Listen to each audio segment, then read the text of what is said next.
Olá, a paz do Senhor. Hoje no nosso programa nós temos uma entrevista que com certeza vai te emocionar. Nós vamos entrevistar uma mulher talhada pela dor. Como eu disse para ela antes, parece que a tragédia sentou na sala da casa dela. Olá, Flávia, tudo bem? Olá, boa noite, Gildinha. Queria agradecer a oportunidade. Você teve depressão pós-parto, que é uma doença que atinge milhares de mulheres em todo o mundo. Como que você venceu?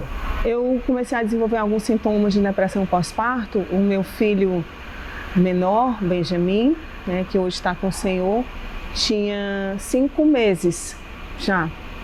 E eu acordei um dia chorando muito, eu não conseguia parar de chorar.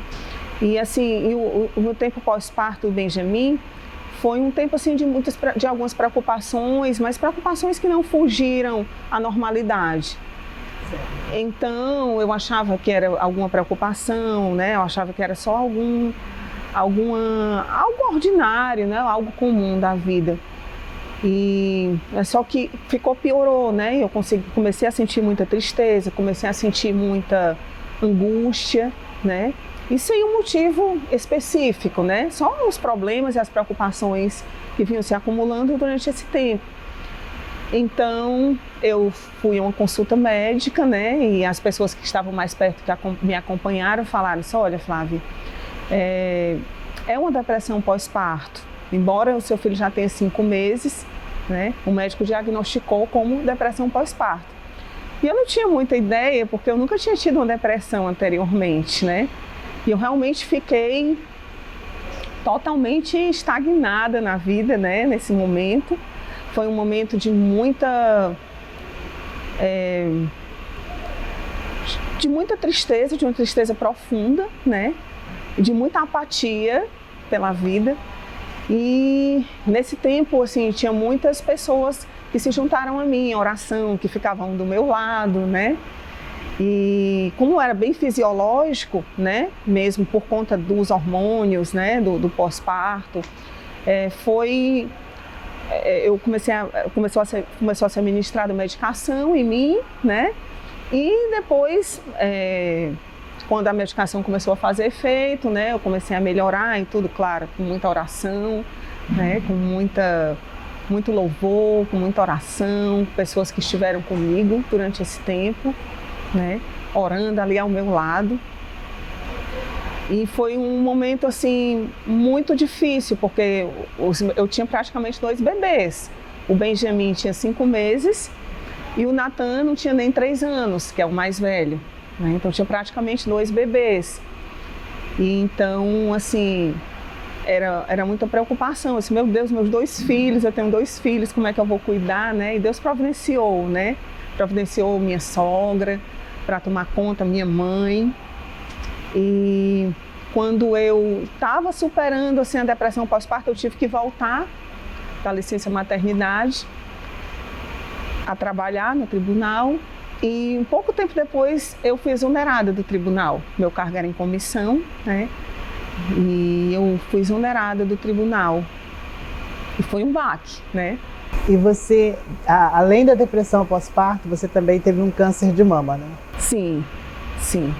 A depressão foi em 2014, no início de 2014.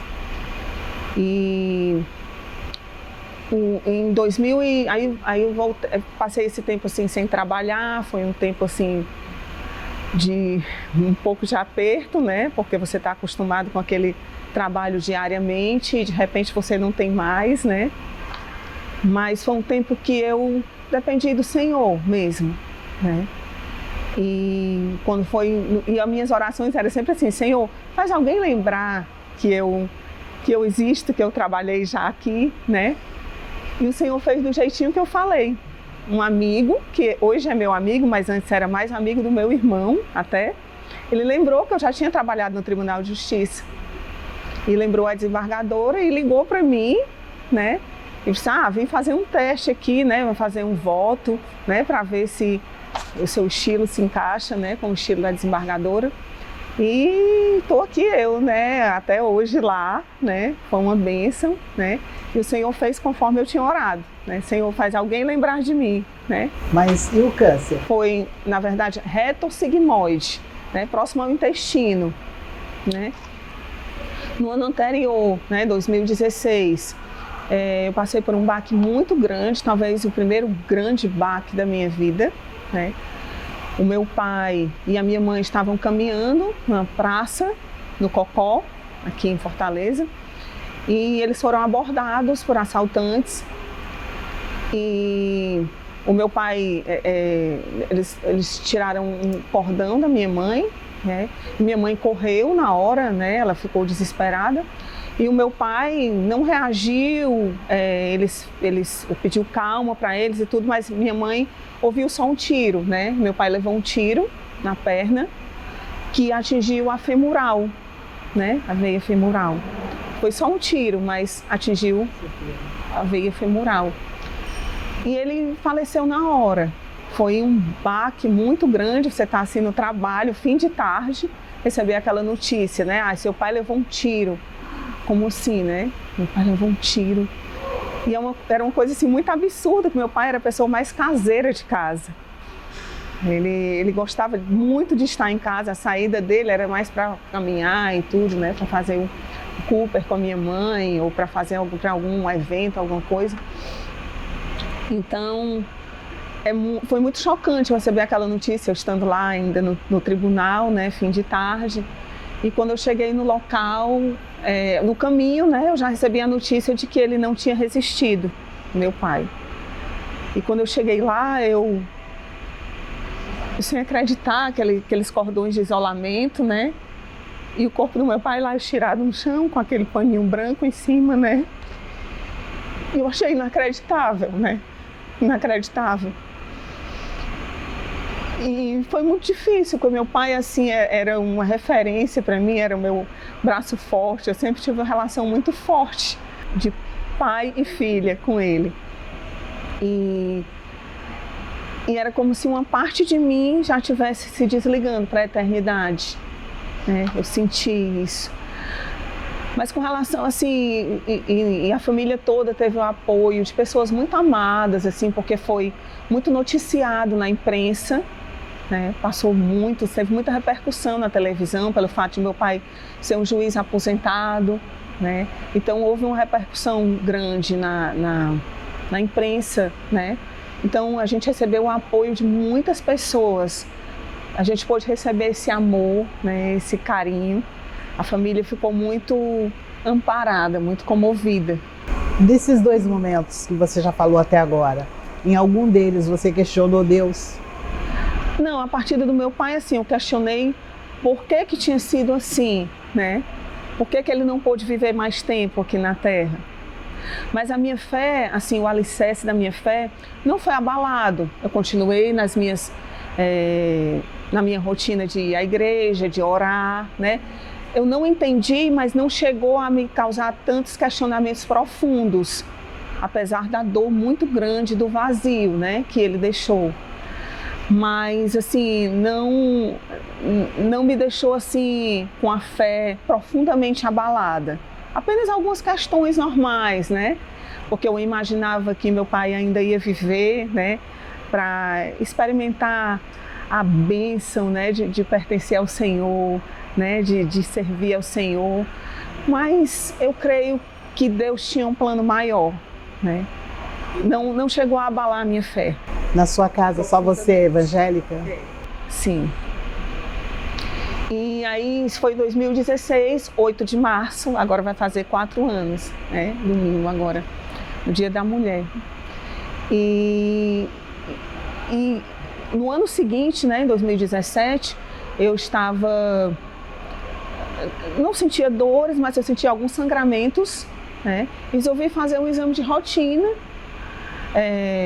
uma colonoscopia, e quando eu terminei de fazer a colonoscopia, a médica falou já, olha, eu quero falar com você. Nós detectamos um tumor no seu exame e pela minha experiência é cancerígeno ou pré-cancerígeno. Nós continuaremos a falar logo depois do intervalo. Nós voltamos num minutinho, pode ser? E você nos aguarde aí, é um minuto só.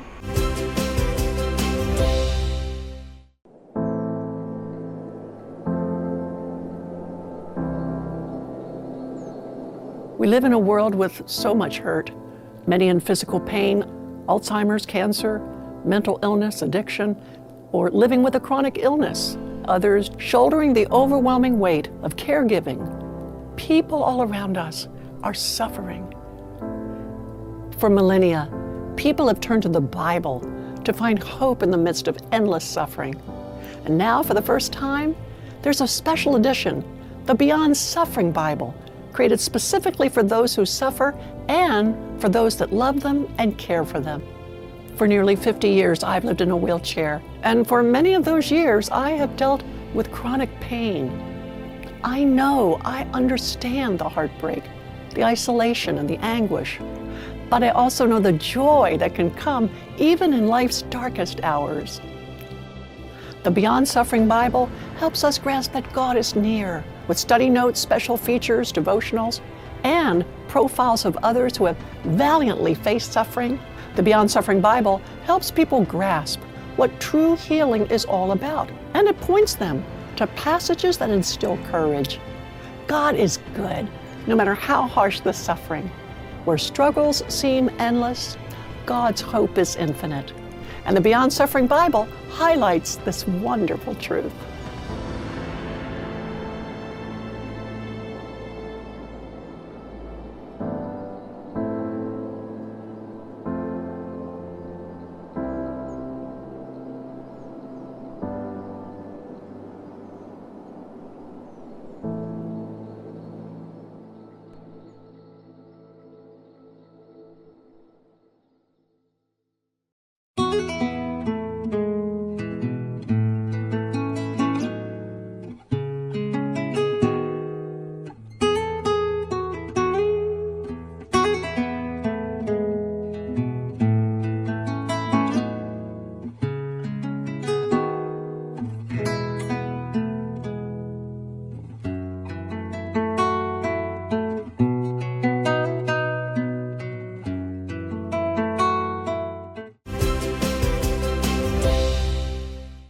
Já estamos de volta e nós estamos falando com a Flávia Rodrigues sobre todas as tragédias pelo qual ela passou.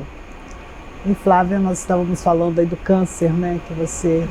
A médica falou que pela experiência dela seria cancerígeno ou pré-cancerígeno, né? E aí eu tive que fazer um outro exame para saber se não tinha comprometido já outras partes, né? Que não tinha havido metástase, né?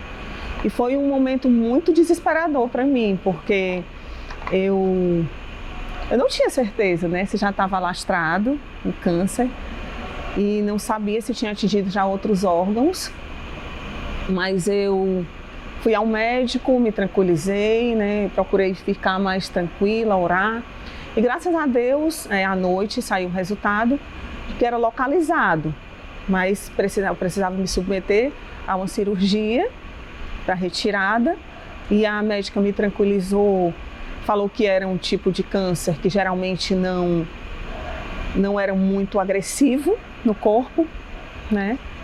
Então eu fiquei um pouco mais tranquila, porque eu pensava muito assim nos meus filhos, né? Meu Deus, meus filhos são pequenos, e você fica pensando como é que vai ficar, até né? Porque você já vinha de uma carga emocional grande. Por conta dessa carga emocional, de algumas preocupações que se acumularam no decorrer desse tempo, somado à partida do meu pai, que foi assim um baque, né? Assim, uma coisa completamente brutal, absurda, né? Brutal.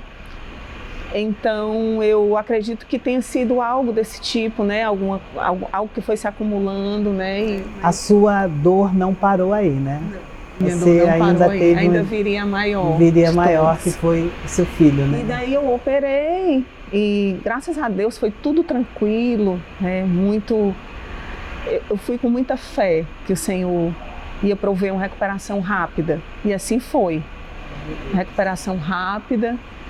Eu não precisei fazer quimioterapia na veia, mas via oral, só comprimido. E eu tive um mínimo assim, de efeito colateral, graças a Deus. Consegui também voltar a ter uma vida normal, né? E voltei a trabalhar logo, com um mês. Isso foi muito bom para mim. E isso foi em 2017, né? Em 2017 eu tive que adiar alguns compromissos, uma apresentação de monografia que eu tinha, de uma especialização que eu estava fazendo já por conta do tratamento que eu pedi para adiar. Então foi bem corrido, assim, final de 2017 para o início de 2018. Bem corrido no trabalho, bem corrido nos estudos, né? Eu apresentei a monografia, assim, depois de muito sacrifício, né? E de muito tempo furtado de convivência com a minha família, né? Eu apresentei no final de maio de 2018.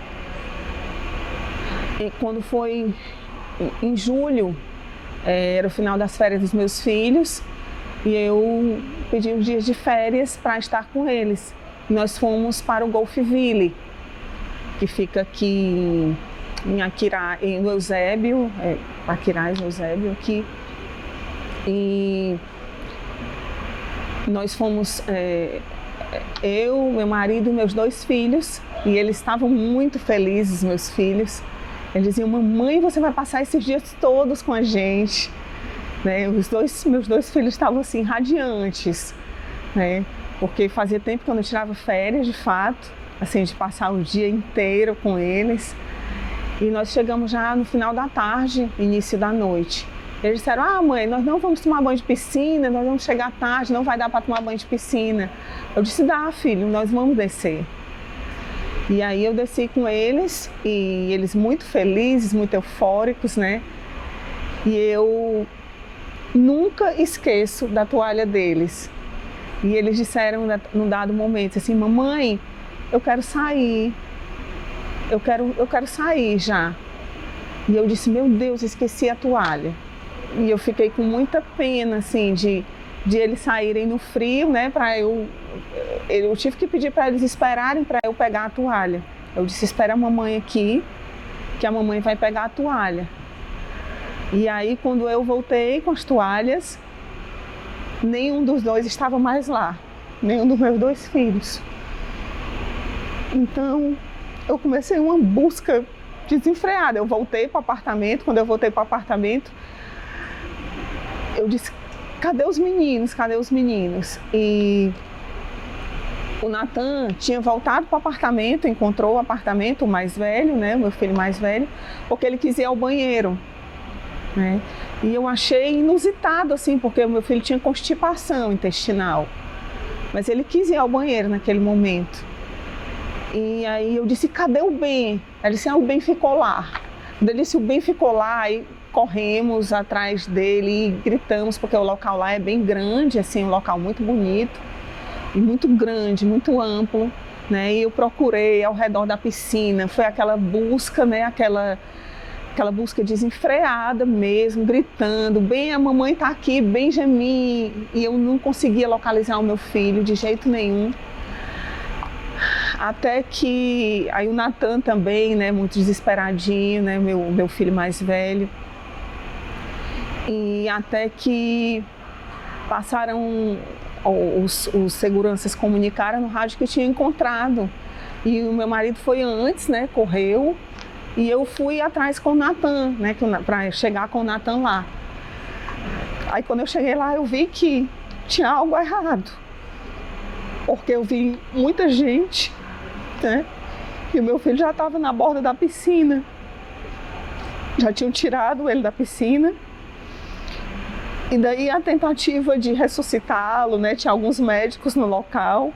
E eu comecei a ligar para as pessoas amadas, para pedir oração. Para as pessoas mais amadas, assim, eu comecei a ligar e a gente começou a divulgar, né? E eu clamava muito pelo Senhor, clamava muito pelo fôlego de vida do meu filho. Foi um momento, assim, que seguramente o momento mais desesperador da minha vida, porque é um sentimento de impotência. Verdade. É um sentimento de impotência. E eu dizia, Senhor, não deixa meu filho partir, Senhor, não deixa o meu bem partir.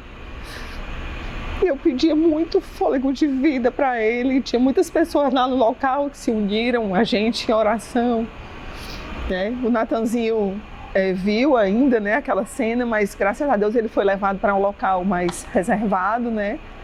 Ficou na casa de parentes meus que receberam lá.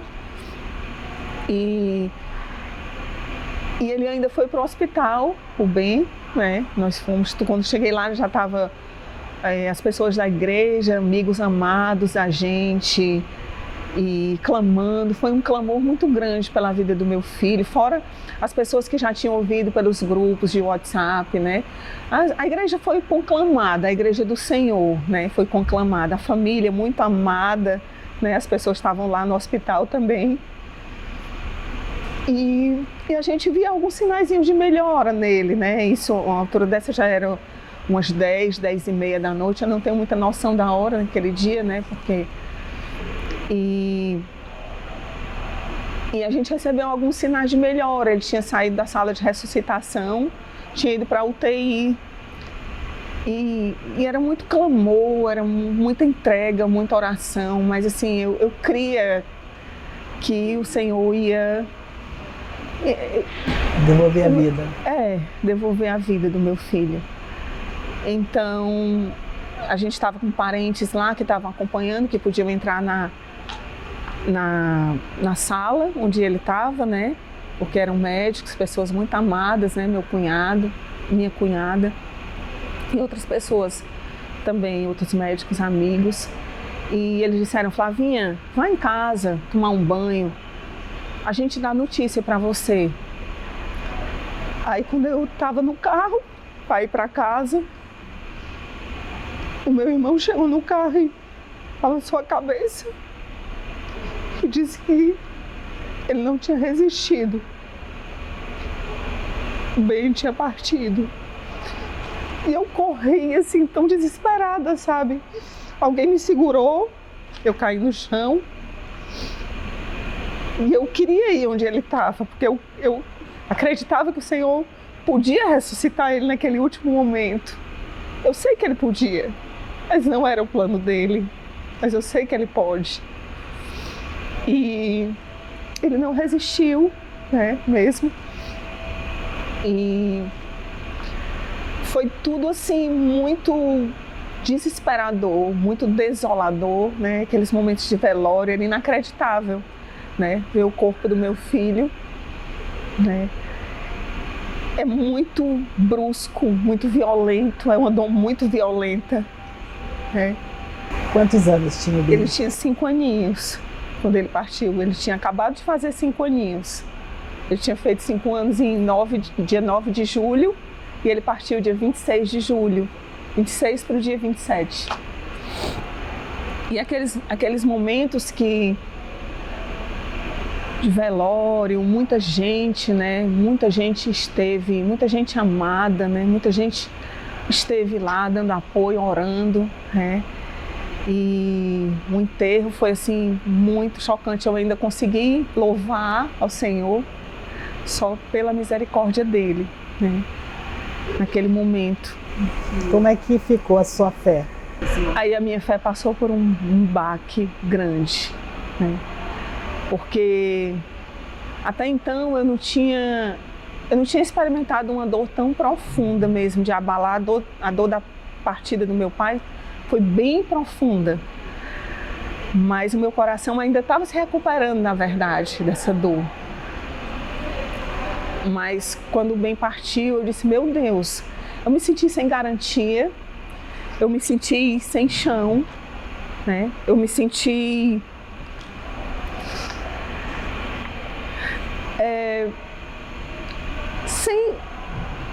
sem o alento mesmo, assim, Senhor, qual a garantia que eu tenho agora? Né? Eu fiquei muito devastada emocionalmente.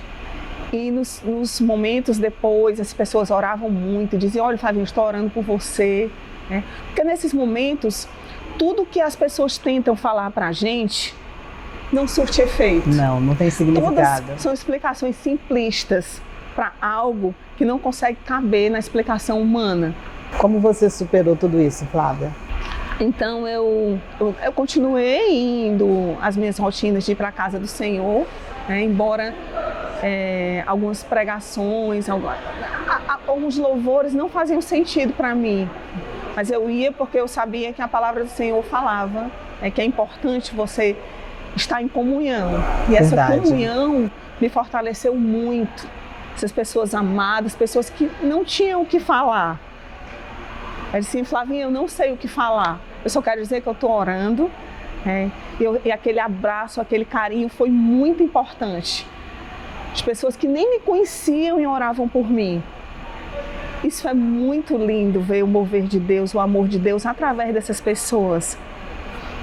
E o tempo foi passando, né? E eu continuei questionando muito, assim, era como se eu fugisse do Senhor. Eu disse, Senhor, o que eu tenho para te oferecer? Só dor. Eu não consigo te adorar, eu não consigo te louvar. Eu só consigo te oferecer a minha dor e a minha vida. E eu meio que me escondia dele, como se eu pudesse me esconder, né? A gente não pode. Mas assim, eu não queria encarar o Senhor, porque eu sempre tive uma atitude de adoração, sempre tive uma atitude de louvor, uma atitude de gratidão, né? E era como se naquele momento eu jamais deixei de crer nele, mas é como se o amor e a soberania dele estivessem dissociados. Eu cria no Senhor, eu cria na soberania dele, mas eu perguntava onde era que estava o amor dele, nisso tudo que tinha acontecido na minha vida nos últimos tempos. E eu comecei a ler livros, né? Eu li um livro que me ajudou muito, um livro até de um autor americano, Craig Groeschel, Esperança no Escuro, que ele fala exatamente sobre os dilemas existenciais, as dores humanas, né? E de que forma a gente poderia ter uma postura com relação ao Senhor, de questionamento, mas sabendo que a fé sairia fortalecida no final. E ele se baseia no livro de Abacuque para falar sobre o sofrimento e sobre questões humanas. E assim, nesse meio tempo também, algumas amigas minhas diziam assim, Flavinha, conversa com o Senhor, nem que seja para expor a tua dor, para expor a sua lamentação. E eu disse, tá bom. Eram mais lamentos, né, do que adorações e orações. Mas o Senhor quer ouvir a dor do coração da gente, Ele já conhece a dor. Mas muitas vezes Ele quer ouvir o que a nossa alma tem para dizer, o que a gente tem para falar. E foi um momento que eu derramei mesmo o meu coração, o meu pranto diante do Senhor. Esse livro também me ajudou muito, né? Ele fala assim, que perguntas sinceras, né, questões honestas, podem levar a um crescimento na fé, a uma intimidade jamais vista antes com o Senhor.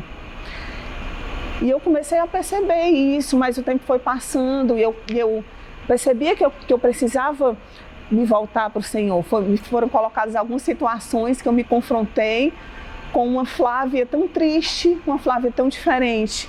Da Flávia que se alegrava na presença do Senhor, da Flávia que servia ao Senhor, na Flávia que tinha um brilho nos olhos quando falava do Senhor. Hoje, como é que está essa Flávia? Servir, essa Flávia está voltando, essa Flávia está sendo resgatada. E eu comecei a perceber uma necessidade de entregar o meu pai, de entregar o meu filho a Deus, do Senhor. Não que eles não já estejam com Ele, que eu creio que os dois já estão, mas eu senti essa necessidade de, no meu coração, entregar. Aceitar, né? Aceitar, mesmo sem entender. Isso melhorou a sua situação. Eu passei uns dias só eu e o Senhor, num local proporcionado por uma amiga minha, que me ofereceu esse local, um local de retiro, mas é um retiro meu e do Senhor. E eu fiz um ato simbólico, um ato profético. Eu comprei os balões, enchi de gás hélio E eu soltei esses balões, eu orei, entreguei. Quando eu fui entreguei meu pai, né, aquela dor, e eu fiquei olhando o balão subir, eu disse, não, ele já está nas mãos do Senhor. Eu escolho crer no teu amor, Senhor, apesar da dor. E quando eu fui entregar o bem, me veio a memória de quando eu vi ele, o corpinho dele ali ainda no hospital. E eu disse, por obediência ao Senhor, mas sem sentir, assim, sem prazer em dizer, eu disse, o Senhor me deu e o Senhor tomou. Bendito seja o nome do Senhor. Mas eu falei por pura obediência ao Senhor, por pura obediência à palavra do Senhor. Mas naquele momento que eu me entreguei o balãozinho, eu disse com convicção de que o Senhor deu e de que o Senhor tomou e que o nome do Senhor estava sendo engrandecido na minha vida. E foi um momento muito especial para mim, né? Além de outras coisas, de eu entregar meu coração mesmo nas mãos dele. E ele começou a fazer um mover muito rápido na minha vida, né? Eu me senti inclinada a mudar de igreja, né? Recebi um convite para o novo, de uma grande amiga. E o Senhor me levou para outro local e o Senhor renovou a minha vida, renovou a minha fé, né? E eu posso dizer que eu continuo crendo no amor do Senhor, mais do que nunca. E Ele fez eu desenvolver uma intimidade e um amor por Ele que eu nunca tive antes. Eu sei que Ele vive, eu sei que o meu Redentor vive. E eu sou muito feliz. O Senhor tem trazido o sorriso de volta, o Senhor tem trazido o brilho dos meus olhos, o Senhor tem trazido o desejo de voltar a servir, de voltar a cuidar. O Senhor tem resgatado a minha identidade. Foi um resgate de identidade no Senhor. Quando você entrega, você diz, Senhor, eu não posso, mas o Senhor pode. Você só entrega, mas Ele realiza. É uma alegria sobrenatural, eu não consigo explicar.